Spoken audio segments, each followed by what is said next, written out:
성공하는 삶으로 가려면 어떻게 하면 되는지 여러분들에게 말씀을 통해서 찾아가겠습니다. 디모데전서 1장 18절을 합독하시겠습니다. 아들 디모데야, 내가 내게 이 교훈으로서 명하노니 전에 너를 지도한 예언을 따라 그것으로 선한 싸움을 싸우며, 우리는 모두 주님 안에서 여러분들 성공하기를 원합니다. 하나님께서는 여러분을 정말 복되게 잘되게 하시려는 것이 하나님의 뜻이고, 그렇지만 우리가 살면서 잘 안되고 낙심 안 풀리면은 많이 좌절을 하게 되죠. 그렇지만 성공하게 되었을 때는 참으로 기뻐요. 돈만 많다고 성공입니까? 아니죠. 하나님의 목적이, 하나님이 우리를 어떻게 쓰시겠다 하는 목적이 우리 삶에 그대로 이루어지고 성취되었을 때 이것은 성공이라고 하겠습니다. 누가복음 2장 52절에 보면 예수님께서 지혜와 키가 성장하였다고 했습니다. 예수님도 이렇게 육신적으로 키도 성장하시지만 지혜도 성장하셨어요. 우리가 어린 시절부터 이렇게 쭉 자라날 때 키만 큰다고 어른이 되는 것이 아니에요. 그리고 여러분들이 사회에서 성공하기 위해서는 몸집만 커지고 어른이 된다고 해서 성공하는 것이 아니에요. 지혜가 반드시 성장을 해야 되는 것입니다. 그래서 그 지혜와 키가 같이 우리도 성장이 돼야 되는데, 하나님의 성품이 우리 삶 가운데서 드러나고 하나님과 이제 최대한 가까이 지내야 여러분들이 많은 그 성공의 길로 가게 되실 것입니다. 여러분들 교회에 오는 목적이 무엇입니까? 하나님을 만나기, 예수님을 만나기 위해서죠. 그러니까 만나시려면 하나님의 말씀을 정확히 듣고 알게 깨우쳐야 되는 것이에요. 그래서 이와 같은 예언은 이제 주님이 우리에게 주신 말씀이에요. 그 예언의 목적은 우리를 끊임없이 성장하도록 격려하는 것이에요. 우리가 낙심에 빠져 있고 이게 걱정 노심초사하고 있을 때 하나님의 뜻을 이제 예언을 받아요. 너는 지금 좌절하지 마라. 이것이 전부가 아니다. 너에게는 앞으로 이렇게 좋은 일이 펼쳐질 것이다. 이럴 때 우와 하고 힘을 받는 거예요. 그래서 격려를 받게 되는 것입니다. 그렇지만 이거를 멸시하고 그것을 뜻을 갖지 않으면 이루어지지 않을 수가 있는 거예요. 그러니까 디모데에게 사도 바울도 아들 디모데에게 선한 싸움을 하라고 했습니다. 선한 싸움. 이 예언을 반드시 이루어지게 되게 하겠습니다 하면서 주님의 말씀을 딱 붙잡고 가야 된다는 거죠. 저에게도 이제 선한 싸움이 있었어요. 저에 대해 우리 교회에 대한 예언이 나왔습니다. 우리 교회에 대한 예언을 2번이나 똑같은 예언을 성도님 중에서 그 똑같은 예언을 꿈으로 꾸어서 그림까지 그려주었습니다. 그것은 바로 무엇이냐면은 성전에 대한 매입이었습니다. 그리고 가격까지 이렇게 적어놨습니다. 너무 좋았는데 가격은 얼마일까 했을 때 그 가격까지 알려주셨다고 했어요. 근데 그때 당시에 나에게는 돈이 없었어요. 그렇지만 주님께서 이거를 원하시구나 하면서 마음을 품고 있었습니다. 그리고 이제 마음을 품고 사실상 많이 좌절을 했어요. 그 돈이 어디서 있어서 그러는데 옆에서 불릴 듯 하는, 주님께서 보내주신 사람을 통해서 불릴 듯 하게 해서 다 알아보게 했습니다. 그래서 서울 시내 다 알아봤는데 비싼 동네는 아예 열외로 했죠. 돈이 안 되니까. 그래서 이제 우리가 갈 수 있는 곳 이제 강북 쪽을 다 알아봤는데 너무너무 많이 올랐어요. 우리가 기도하기는 가격이 떨어져서 매입할 수 있게 해주세요 하고 여러분들과 함께 기도를 했는데, 현 상황은 그렇지가 않고 이게 그 대책이 나올 때마다 돈이 올라갔어요. 그래서 마음에 좌절이 되고 그러면 마음을 포기할까 그랬는데 이제 뭐 날밤을 새면서 그거를 새벽 3시까지 거의 날새기까지 하면서 정보를 다 입수를 해서 프린트를 해서 다녔습니다. 그리고 이제 다니다가 보니까 거기에 나오지 않은 물건까지도 보게 되었고 또 밤중에도 다시 한번 가서 보게 되었고 이제 할 수 있는 만한 그 돈에 맞는 물건들을 이제 챙기기 시작을 했는데 한 2개로 압축이 되었어요. 예. 그래서 이 돈이 없지만 주님께서 이것에 대한 예언을 주셨으면 반드시 될 것이다 라는 믿음을 가지고 했던 거기 때문에 돈은 어려움 속에서 되어갔습니다. 아주 어렵게 그 돈들이 희한한 방법으로 이루어지는 거예요. 여러분들 예언을 받았다고 해서 그것이 쉽게 되지는 않아요. 그래서 그거를 제가 알려드리는 거예요. 그러니까 하나님께서 우리에게도 그 어려움을 통과해야 되는데 그 어려움에 대한 말씀을 주시지는 않고 결론을 알려주셔서 굉장히 기뻤어요. 그렇지만 그것을 할 수 있으리라는 생각을 그 좌절을 하는 마음이 딱 생겼기 때문에 이거 참 어떻게 하고 상당한 기간을 또 그 좌절하고 있었어요. 그렇지만 이 마음속에는 항상 잠재적으로 있었는데 그거를 뚫고 이겨나갈 때 그 일이 성취가 되는 것입니다. 왜냐하면 하나님께서 모세에게 이르셨습니다. 말씀하셨어요. 모세야 이집트의 바로 왕이 바로예요. 그러니까 바로에게 가서 내 백성을 내놓으라 해라.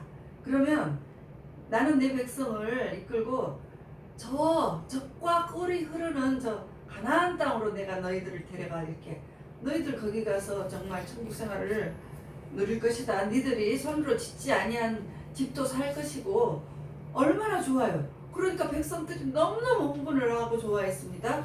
하나님의 말씀 그 예언을 받은 모세를 열광적으로 아주 그런 말씀을 해주시는 그 모든 것에 대해서 백성들이 너무너무 좋아했어요.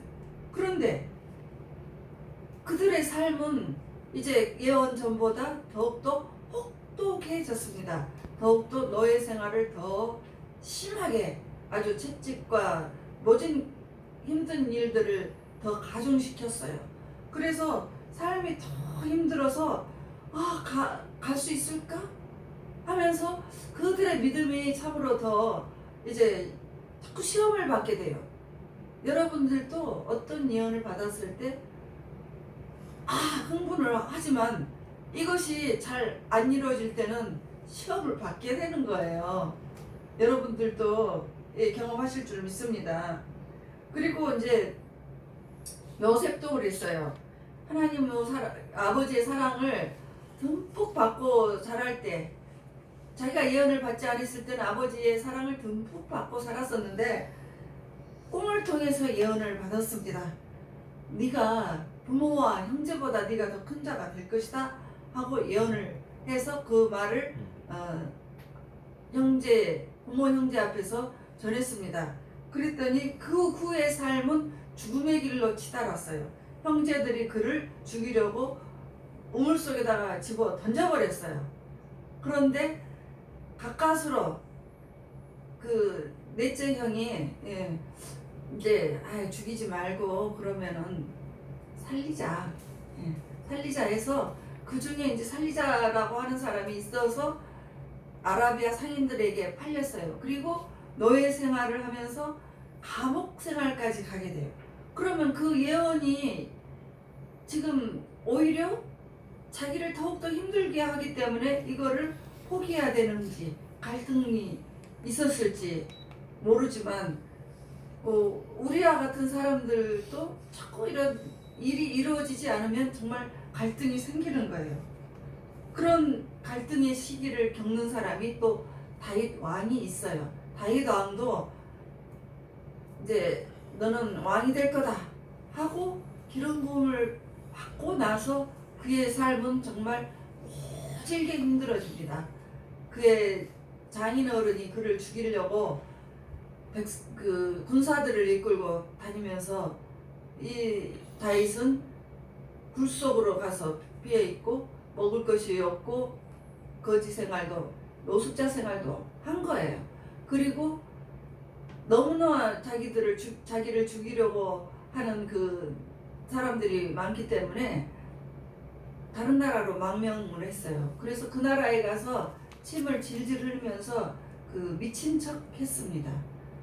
그렇게 해서 그런 고통들을 겪었습니다. 여러분들 예언을 받으셨을 때 일이 그냥 순탄하게 펼쳐지기만 하십니까? 아니요. 반드시 도전이 있으셨죠? 생각해 보세요. 있으셨어요. 다 생각을 이제 다시 해보시면 있습니다. 근데 하나님께서는 왜 그렇게 하십니까? 그러한 시험을 통해서 여러분들이 성장이 되기를 바라시는 거예요. 그것을 이겨내기를 바라는 거예요. 그리고 그 하나님의 말씀을 가지고 나는 반드시 이루어질 거다 하는 그 모든 그 아주 간절한 그 하나님의 말씀을 갖고 여러분들이 도전을 반드시 극복하기를 하나님은 원하십니다. 그리고 이제 두 번째는 목적은 내가 그들을 목적지로 데려갈 거다. 주님께서 우리의 그 좋은 목적지, 주님이 우리를 향한 좋은 목적지로 데려가실 것이다. 이런 것이 이제 그 예언의 목적입니다. 그러니까 하나님께서는 광야 생활을 빼놓으셨어요. 이스라엘 민족들 40년 광야 생활을 할 거다 하고 예언은 안 했습니다. 젖과 꿀이 흐르는 땅으로 갈 거다. 근데 광야를 통과하는 자만 들어가게 되었습니다. 그래서 또 요셉도 감옥 생활을 할 거다 이런 것이 아니고 다 부모 형제가 너에게 절을 할 거다 했습니다. 그래서 그러한 감옥 생활도 다 빼놓으셨어요. 왜? 하나님을 아주 잘 믿기를 원했습니다. 예. 그래서 이제 여러분들도 그렇고 우리가 그렇게 어려움이 만약에 닥쳐지면 이거 하나님 말씀이 맞아? 하고 신뢰가 떨어지고 이제 주변 어려움을 집중하게 되는 거예요. 그런데 이거 명심하세요. 하나님이 하신 말씀을 던져버리고 이제 주변의 어려움에 집중하게 되면 문제가 생깁니다. 그러니까 우리가 어려울 때, 그렇지만 우리가 어려울 때 기뻐해야 할 일이 있습니다. 왜냐하면 이제 젖과 꿀이 흐르는 가나안 들어가기 전에 그 광야 생활을 하실 때 이스라엘 민족들이 광야 생활을 할 때 먹을 것도 없었죠. 물도 없었죠. 춥고 그 사막은 굉장히 낮에는 덥고 밤에는 춥죠. 그 모든 어려움 절망적인 가운데에서 하나님은 그들을 다 만나와 메추라기로 먹여주시고 그리고 더울 때는 구름 기둥으로 햇볕을 가려주시고 저녁에 잠잘 때 추울 때는 불 기둥으로 따뜻하게 해주셨어요. 이거는 정말 기적 중의 기적인 것입니다. 그때 어려움 중에 하나님께서는 여러분들 가까이 계신다는 거예요. 그리고 도와주십니다. 기적이 일어나는 것입니다. 네. 예수님의 제자들도 그래요. 예수님께서 폭풍우에서 이렇게 걸어오실 때 멀리서 베드로가 보고 주님 하고 외쳤습니다.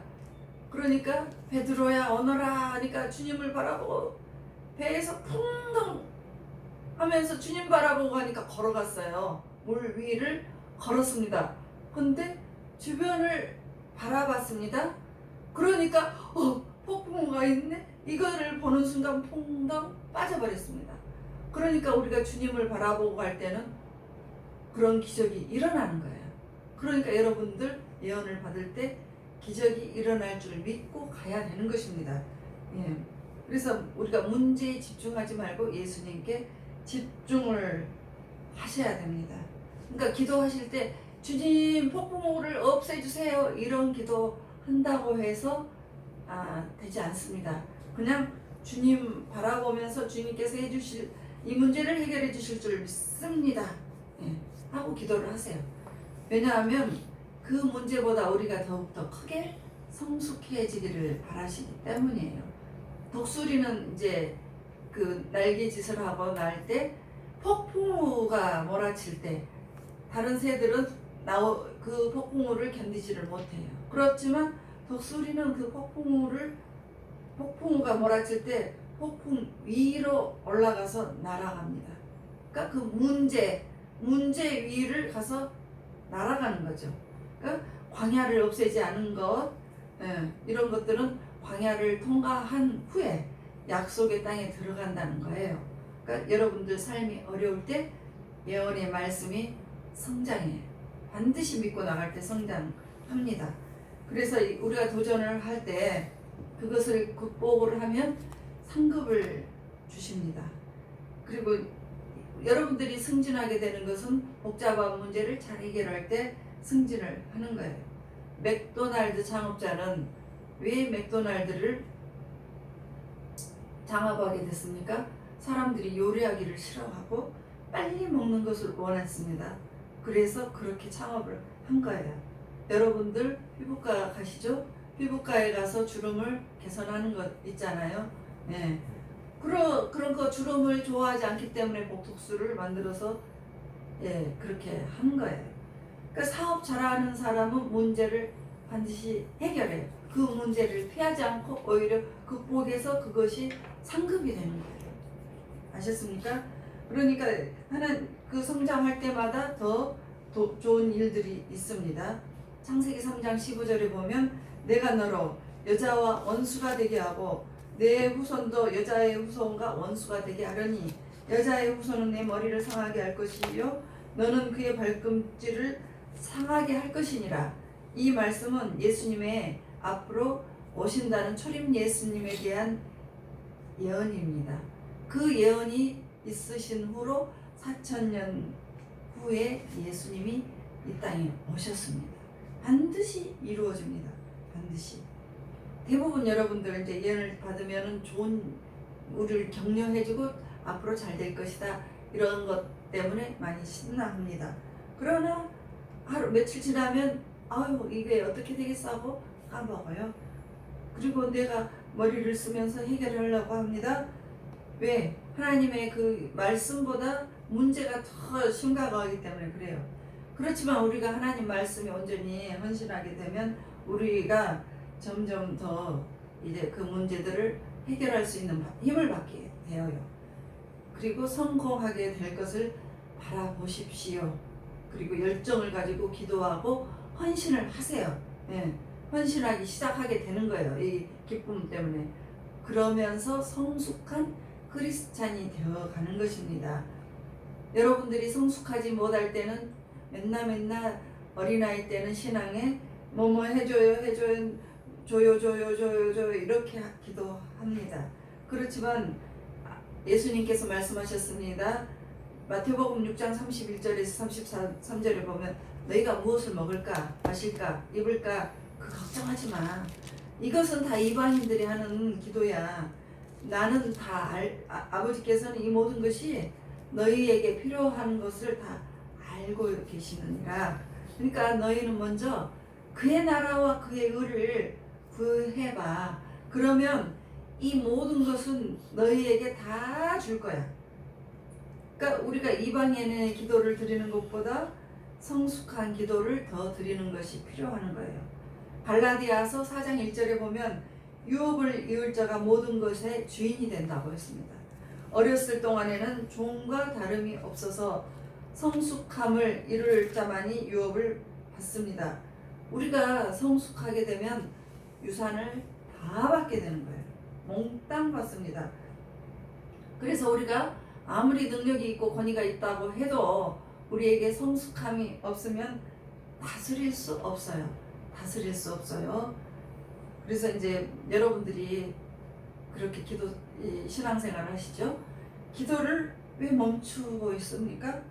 멈추는 사람은 기도해도 안 되니까, 응답을 못 받으니까.